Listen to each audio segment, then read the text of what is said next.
इथं कुठं आता ते रथाजवळ आलो ते इथं रथाजवळ पाठवून दिलं राणी सोडवणी काय बोलली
आता विद्यमान आमदार जे आहेत पंकज मुंडकर यांनी 2 पंचवार्षिक या मतदारसंघाची उमेदवारी केली आणि नेतृत्व केलं आणि त्या ठिकाणी 2 आमदार राहिले. त्या 2 पंचवार्षिक मध्ये काम करत असताना समीर भाऊचा याचा वाटा त्या विकास कामामध्ये आहे. बांधवांनो मला सांगायचं यातून एकच आहे की ज्या माणसाचा विकास आपण शाश्वत बघितला आहे त्याला अनुभवला आहे अशाच माणसावर आपण विश्वास ठेवत असतो. आज बोलायला खूप काही आहे भाऊच्या कर्तृत्वावर बोलायला खूप काही आहे. मी आपल्याला एकच गोष्ट नमूद करू इच्छितो की या तालुक्यातील इतिहासात कधीच अशा प्रकारची राजकीय परिस्थिती सामाजिक परिस्थिती ही निर्माण झाली नाही जी आपल्या दुर्दैवाने आज इथे निर्माण झालेली आहे. हा तालुका भौगोलिकदृष्ट्या मोठा 2 तालुक्याचा भाग असलेला असल्याने या तालुक्यामध्ये कधीही कुठल्याही प्रकारचं राजकीय दबावतंत्र प्रशासकीय कामात हस्तक्षेप हा घडलेला नव्हता. आज तहसील कार्यालय असो पोलीस स्टेशन असो नगर परिषद असो ग्रामीण रुग्णालय असो आपल्या मूलभूत हक्कांवर जी गदा निर्माण झालेली आहे ही गदा कुठेतरी बाजूला करावी. आपल्याला सुखाचा श्वास घेता यावा आपल्याला स्वातंत्र्यपणाचं एक आत्मीय समाधान मिळावं यासाठी आपल्या सगळ्यांच्या विनंतीला समीर भाऊंनी मान दिला आणि ती उमेदवारी केली त्यासाठी मी आपल्या सगळ्यांच्या वतीने समीर भाऊंचे खूप खूप आभार मानतो. आपण आज जाती धर्मामध्ये वाद घालण्याचा वेळ नाही. आज आपल्या सर्वांचं एकच लक्ष असलं पाहिजे की हा मतदारसंघ भयमुक्त झाला पाहिजे. लोकशाही या मतदारसंघाची उठली पाहिजे. लोकशाहीला प्रत्येक ठिकाणी जाण्याचा अधिकार आहे. मला त्यांना देवदूत माणसाला पाठिंबा देता आला तुम्हाला सांगतो हे गुंडाच करायचे म्हणून सगळी तुम्ही जर इथल्या प्रकारांना मान देऊन आपण इथलं उमेदवारी करून जो आम्हाला म्हणजे मदत करून आम्हाला जो आश्वासित केलं खरंच आपले सर्व मतदार भगिनींकडून मी आपले आभार मानतो आणि एवढंच सांगतो जास्त बोलणार नाही. या पूर्ण नांदगाव तालुक्यातून दंगल समाज आपल्याला भाऊ भरभरून असं मतदान करतील आणि आपण सुद्धा या दंगल समाजाला कुठे कमी पडणार नाही असं आपण इथं शब्द द्यायचा आहे. आणि दंगल समाजाचे जे काही कार्यकर्ते असतील नेते असतील मी त्यांना जाहीर आवाहन करतो की आपल्याला समीर भाऊ आपला विकास करतील आपल्या मुलांना शाळेची व्यवस्था करतील. आपल्याला उतराचं राजकारण नको तर आपल्याला शैक्षणिक राजकारण पाहिजे आपल्याला हॉस्पिटलचं राजकारण पाहिजे आपल्या शेतीला पाणी पाहिजे आपले रोजगार पाहिजे आपले जे वाड्यावर लोक जातात हे वाडे थोडे थांबले पाहिजे आणि ते करू शकता तर ते फक्त समीर भाऊ करू शकता. त्यामुळे मी धर्मेंद्र आवाहन करतो की येत्या 20 तारखेला अनुक्रमांक 9 त्याला 20 तारखेला अनुक्रमांक 9 आणि फक्त आता समीर भाऊ आता तुम्ही सगळ्यांनी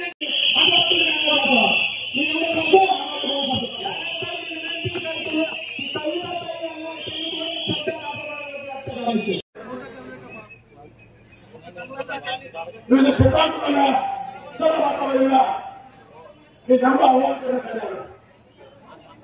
मी अभिमानाने तुम्हाला सांगायला हवं की या विद्यार्थ्यांच्या जवळमध्ये काम करण्याला हवं म्हणते त्या काम निवडणारा होता बच्चन असेल कर्नाटक असेल भील असेल कोणी असेल आदिवासी असेल कोळा असेल वाण असेल सुंदर असेल शांतपणे फरक असेल ब्राह्मण असेल तिथं तिथं त्याच्या होईल तिथं तिथं हा ग्रंथाळ रिपब्लिकनचा छावा सरकारने घोडाने घालायचो. भाषण आता सगळं बोलणार आहे 10 मिनिटात आपल्याला थांबा बोलतोय मला जाणीव आहे की पूर्ण करायचं आहे. आमची घोषणा अशी होती अरे अरे माझा होईल खुर्दा अरे अरे माझा होईल खुर्दा अन्याय करतील तर अरे अरे माझा होईल खुर्दा अन्याय करतील तर दरकाळी फोडेल फाडून टाकेल नावाचा हा प्रकार जेव्हा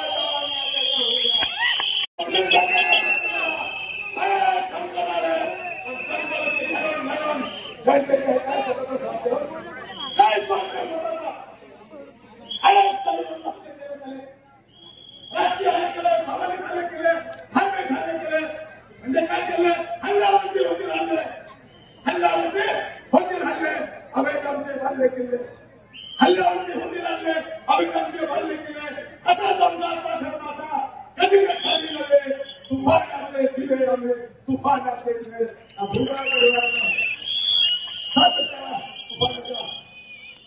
दिवाची भूमिका बदलली भाषण द्यायला मी बोलायला नाही वस्तुस्थिती सांगायला आलोय आणि काय घोषणा नाही चलेगी नाही चलेगी दादागिरी नाही चलेगी नहीं चलेगी नहीं चलेगी गुंडागिरी नहीं चलेगी सीधा हमारा पूरा बहन अम्बेडकर की रावला ने असं म्हणणार अधिकारी आज माझ्या समाजाला आव्हान केलं सर्व लोकांना आव्हान केलं की हा माणूस काय त्याच्या शरीरावर तुझं करायला लागत नाही काय म्हणतात असाच आहे तसाच आहे दिल को देखो चेहरा न देखो चेहरे में लाखों का लूटा दिल सच्चा तो चेहरा झूठा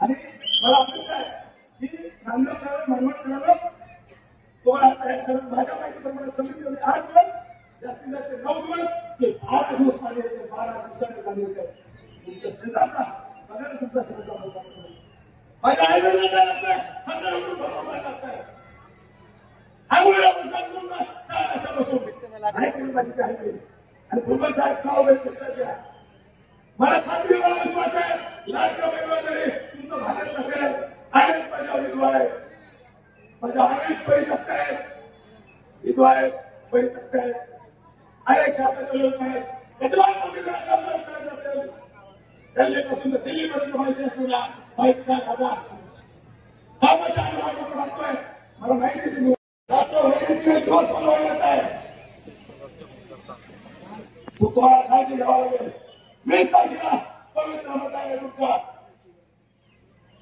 1 2 3 4 5 6 7 8 कायदा आकडेवारी बघत नाही पण तिथं समीर भाऊची फोटो असेल आणि त्याच्यासमोर शिट्टी असेल त्या शिट्टीच्या वतीचा तुमचा हात केला चुकीला हात लागला चुकीला हात लागला तर राजकीय खेळांना तुम्हाला राजकीय खेळांना थांबायचं असेल होय तर तुम्ही शिक्षणामध्ये मिळाला होता सर्व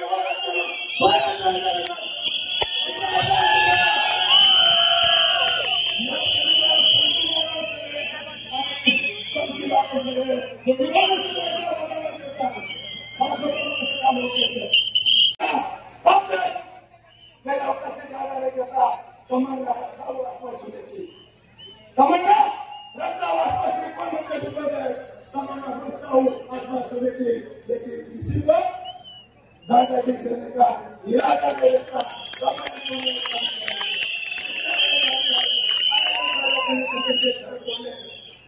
अनेक कार्यकर्ते हातामध्ये पुलिस काढल्या। आता खरं सांगू का, हा विषय तुमच्या हातात आहे। लीड तिकडे द्यायचा हे बघायचं तुम्हाला, लीड किती वाटायला द्यायचा तुम्हाला, ही जर जबाबदारी तुम्ही मनाची फुंगत लागली मग कापड चालतील, तिकडे मारामारी झाली, तिकडे दादागिरी झाली, तिकडे हे झालं, काही याचा वापर असणार आहे। हिंदू बनूंगा मैं मुसलमान बनूंगा, हिंदू बनूंगा मैं मुसलमान बनूंगा, इंसान क्या होगा मैं इंसान बनूंगा।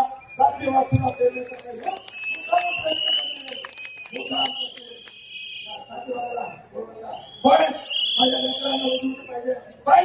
मतदानाचा अधिकार बजवायचा आहे। हा अधिकार डॉक्टर बाबासाहेब आंबेडकरांनी आपल्या सर्वांना, श्रीमंतातला श्रीमंत आणि गरीबातला गरीब यांना तो एका मताचा अधिकार दिलेला आहे, तो निर्भयपणे आपल्याला बजवायचा आहे। भयमुक्त नांदगाव, प्रगत नांदगाव हा नारा घेऊन आम्ही प्रचाराला उतरलो। अत्यंत उत्स्फूर्तपणे सर्व जनतेने जे आहे पाठिंबा दर्शविला आणि आज आपण बघत आहात एवढ्या हजारोच्या संख्येने माझ्या भगिनी आलेले आहेत, बंधू आलेले आहेत। हे निर्भयपणे न घालवता भयमुक्त नांदगावच्यासाठी दहशतीच्या विकासाच्या दृष्टीने मागासलेला, पिण्याच्या पाण्याचा प्रश्न, सिंचनाच्या पाण्याचा प्रश्न, अनेक प्रश्न आपल्या समोर आहे। रुग्णालयाचा प्रश्न आहे, रस्त्याची बिकट अवस्था आहे, शाळा अद्यावत नाहीये, एकही विकासाचं काम जे आहे 5 वर्षात झालं नाही। परंतु मोठमोठ्या ढगाळ्यात मोठ्या जातात आणि इतके हजारोचं काम केलं, एवढे हजार कोटी वापरले, परंतु ते गेले कुठे? आज मतदारसंघामध्ये प्रत्येक गावामध्ये मी फिरून आलो, प्रत्येक गावामध्ये माझ्या भगिनी दावा बोलत आहे की आम्हाला प्यायला पाणी नाही, प्रत्येक शेतकरी म्हणतो आम्हाला सिंचनाला पाणी नाही, शाळेला मुलाला जायला रस्ता नाहीये। अशा परिस्थिती, बिकट परिस्थिती मतदारसंघाच्या प्रत्येक कानाकोपऱ्यात आहे। ही परिस्थिती आपल्याला बदलायची आहे, आपल्याला विकासाची गंगा इथे आणायची आहे, अनेक आपल्याला कामं करायची आहे। या मतदारसंघाला लाभलेला वैभव पुन्हा एकदा प्राप्त करून द्यायची वेळ आलेली आहे। आज आम्ही मनमाडमध्ये जे आहे अनेक वेगवेगळे प्रोजेक्ट आणण्याचा विचार आहे। खरं म्हणजे ज्या रस्त्यावरून आपण आलो, हा 7 कोटी रस्ता करून नाशिक सारख्या उड्डाण पूर्ण आहे मनमाड शहरातून टाकण्याची वेळ आलेली आहे। बाजूलाच आपल्याला असलेला एवढा मतदारसंघामध्ये बांधरपाड्याचं पाणी आणून विठ्ठल साहेबांनी शेतकऱ्यांना मोठा दिलासा दिला। आज त्याच बांधरपाड्याच्या प्रकल्पातून आपल्या ह्या नांदगाव भागातील शेतकऱ्यांना पाणी द्यायचं आहे। आपले शेतकरी मंडळ विठ्ठल साहेबांना भेटून आले, त्यांना विनंती केली, विठ्ठल साहेबांनी मनापासून त्यांना शब्द दिला की कुठल्याही परिस्थिती येणाऱ्या काळामध्ये बांधरपाड्यामध्ये येणाऱ्या पाण्याचं आरक्षण वाढवून नांदगावकरांना दिल्याशिवाय राहणार नाही। म्हणून मी विठ्ठल साहेबांचे मनापासून आभार मानतो। महिला भगिनी मोठ्या प्रमाणात आहे, महिला भगिनीचं बचत गट मोठ्या प्रमाणात आहे, त्यांच्यासाठी सुद्धा वेगवेगळे संकल्प आपल्याला करण्याची आवश्यकता आहे। बचत गट असतात, त्यांच्या माध्यमातून ते वेगवेगळे पदार्थ बनवतात, उपयोगी वस्तू बनवतात, परंतु ते विकायसाठी त्यांना व्यासपीठ नसतं, ते व्यासपीठ त्यांना उपलब्ध करून देण्याची आवश्यकता आहे। नाशिकला आम्ही कलाग्राम केलं, त्या कलाग्रामच्या माध्यमातून बचत गटाच्या महिला ज्या आहेत त्यांनी बनवलेल्या वस्तू ज्या विकायचं काम करतात। महिला बचत गटांना एकत्रित करून एक दूध संघ करायचा आहे, त्या दूध संघाच्या माध्यमातून 50,000 गाई ज्या आहेत पहिल्या टप्प्यामध्ये एकच संकलन करून माय भगिनीला जे आहे दुधाच्यातून प्रक्रिया करून त्याच्यातून येणारा प्रक्रिया करणारे उद्योग आणायला पाहिजे। महिला बचत गटांना जे आहे महिलांना सक्षम करण्याची आवश्यकता आहे। तोपर्यंत अशा मोठ्या योजना येत नाही, तोपर्यंत विकास होऊ शकणार नाही, तोपर्यंत काय मला होऊ शकणार नाही। म्हणून आपण सकाळपासून बराच वेळापासून आलेला आहात, तर म्हणजे अनेक मान्यवरांना बोलायचं होतं, मलाही बऱ्याच गोष्टी मला बोलायचं होतं, परंतु मी ही जी काय वचननामा काढलेला आहे आपल्या सर्वांपर्यंत पोहोचवलेला आहे। या वचननाम्यानुसार मी आपल्याला वचन देतो, या पुस्तिकेमध्ये दिलेला एक शब्द मी खरा केल्याशिवाय राहणार नाही. 20 तारखेला हा मतदारसंघ नागपूर मालेगाव निर्माण भयमुक्त होणार म्हणजे होणार. त्यानंतर जे आपल्याला करायचं ते फक्त आपल्या मुलाबाळांचं भवितव्य आपल्याला घडवायचं आहे. आपल्या या मतदारसंघामध्ये आपल्याला विकास आणायचा आहे, आपल्याला प्रश्न सोडवायचे आहेत आणि त्यासाठी मी कटिबद्ध आहे हे वचन मी तुम्हाला देतो. आपल्याला न घाबरता न मागे पुढे बघता आपल्याला मतदानाला उतरावं लागेल. आपल्याला आपला हक्क बजवावा लागेल. आपल्या डोळ्यासमोर फक्त एकच ठेवायचं की आपल्या भावी पिढीला जर जगवायचं आहे, सुसंस्कृतपणे ह्या मतदारसंघाला जर पुढे न्यायचं असेल, महाराष्ट्राच्या नकाशावर आणायचं असेल, आपले पाणी प्रश्न सोडवायचे आहेत, आपले रस्त्याचे प्रश्न सोडवायचे, अनेक आपले जे प्रश्न जे आहेत ते सोडवायचे असेल तर फक्त आणि फक्त चिठ्ठीच्या समोरचं बटन दाबून आपण आशीर्वाद द्या. ही विनंती मी आज आपल्या समोर करतो. आपण मोठ्या संख्येने आलात आणि मतदार जनता जी आहे फक्त आपल्या मतदारसंघातलीच आहे, बाहेरची कुठलीही नाही. आणि म्हणून आलेल्या प्रत्येक मतदाराचं मी मनापासून आभार व्यक्त करतो. धन्यवाद. जय हिंद.